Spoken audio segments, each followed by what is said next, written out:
Hey guys, Louie here, and I have got out my sterling silver army to guard my gold and platinum.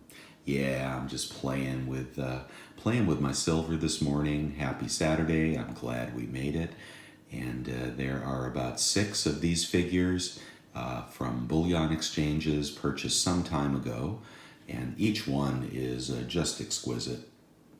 Now, I had these guys at the office for a long time, and they have toned up or tarnished a little bit. But I thought it was time to bring them home and just mess around with them a little bit. I showed them to my son. These were purchased from bullion exchanges, and each one is a lost wax casting, which is different than poured or cast silver in that every detail is really picked up. I believe I've got the full set here, from the samurai to the Spartan, executioner, berserker, Egyptian, but they are so well done. I'll give you a closer look at one of those in a minute. What are they guarding? Well, I'm just getting some gold and platinum together to take to secure storage. There is a centennial $50. Back there is a centennial Merc, 1/10 ounce. The Egyptian, he is guarding a Comsco Tiger, 1/4 ounce of gold. And this dude looked pretty tough, so he's going to guard the Platinum Britannia. Only a 1/4 ounce, but definitely worth about $1,000 or more in today's market. Samurai's got 2 of those guys. Back here, the Spartan, he is guarding a commemorative 1/4 ounce gold piece. I think I paid about $1,250 an ounce for this 1/4 ounce. So 1/4 of $12.50, great deal back in the day. And there's another little Merc. I have a couple of those for the permanent collection. So yeah, I think they can protect those pretty well. Let's take a look at one of these and show you what lost wax is versus poured or cast silver. In a lost wax casting, every detail is captured. There's no loss or holidays due to using,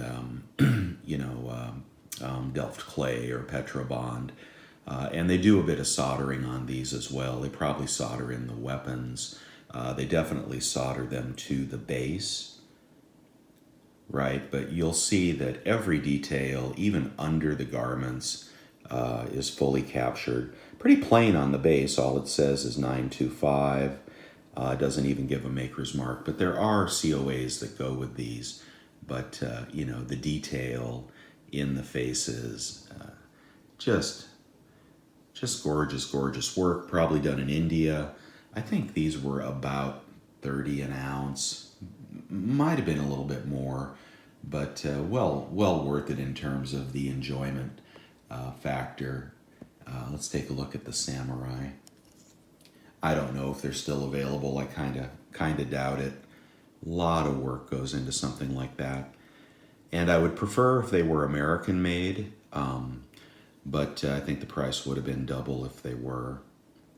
So yeah, I enjoy that. They're fun to play with. I was going to give them a little dip, but boy, they have toned up and darkened up so nicely that I don't know. I don't think I need to. Look at the shield. Okay, let's grab the Spartan. So here you have his shield on the outside, but look at the detail on the inside. Look, you've got his arm going through the hoop there. Fully fleshed out. Nice job, whoever made these. I wish they would give credit to the artist, but I think when things come from India or China or wherever they make some of these things, they don't want to advertise that.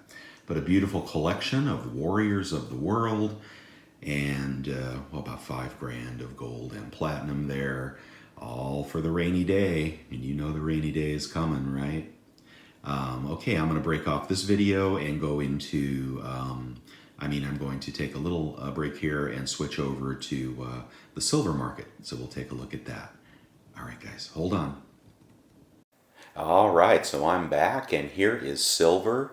I believe this is a 3-month chart, and as you can see, for the last week, we thought we were going to lose support there. Really looked poor on Thursday, but come Friday, despite just crazy markets, whipsaw financial markets, silver went back up and held its own.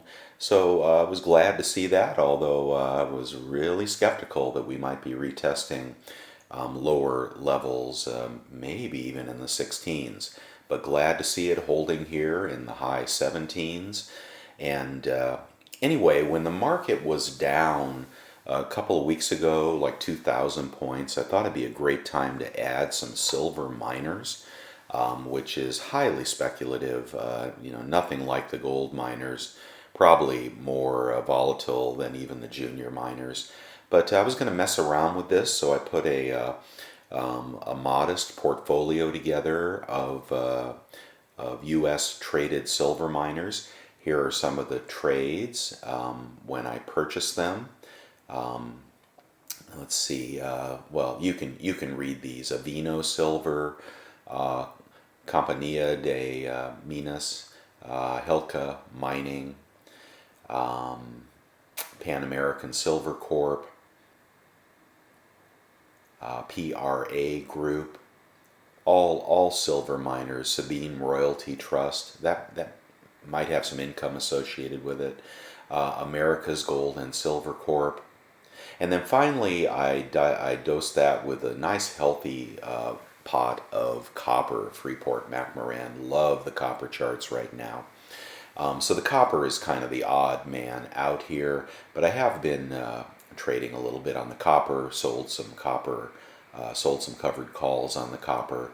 But despite me buying into this basket of silver miners, it is still down.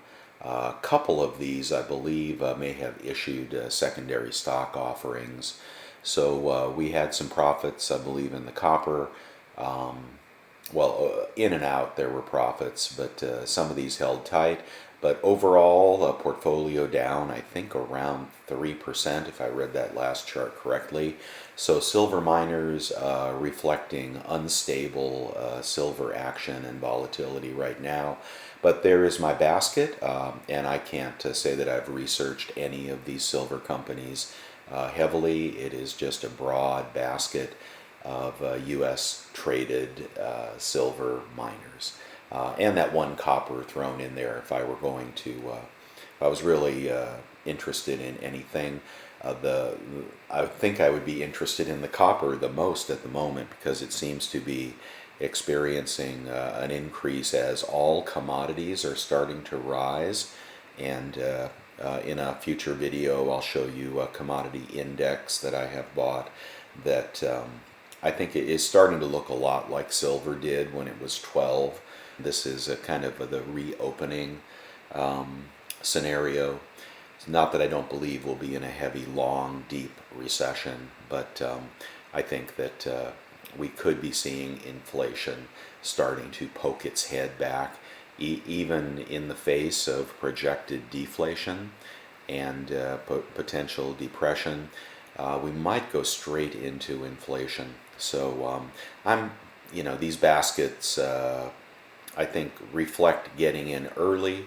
Obviously too early on the silver miners, but I'm still very bullish on silver and gold. And you could poke your toe, I think, in these miners. And if you enjoy watching that, just keep an eye on this basket, and I'll certainly let you know when they start to do well. Okay, lots to talk about this week, but I think this video has been long enough, so I will let you go to enjoy your beautiful weekend. Don't forget to give your dad hugs and kisses, and talk to you all later. And please give me a thumbs up. Thanks, everybody.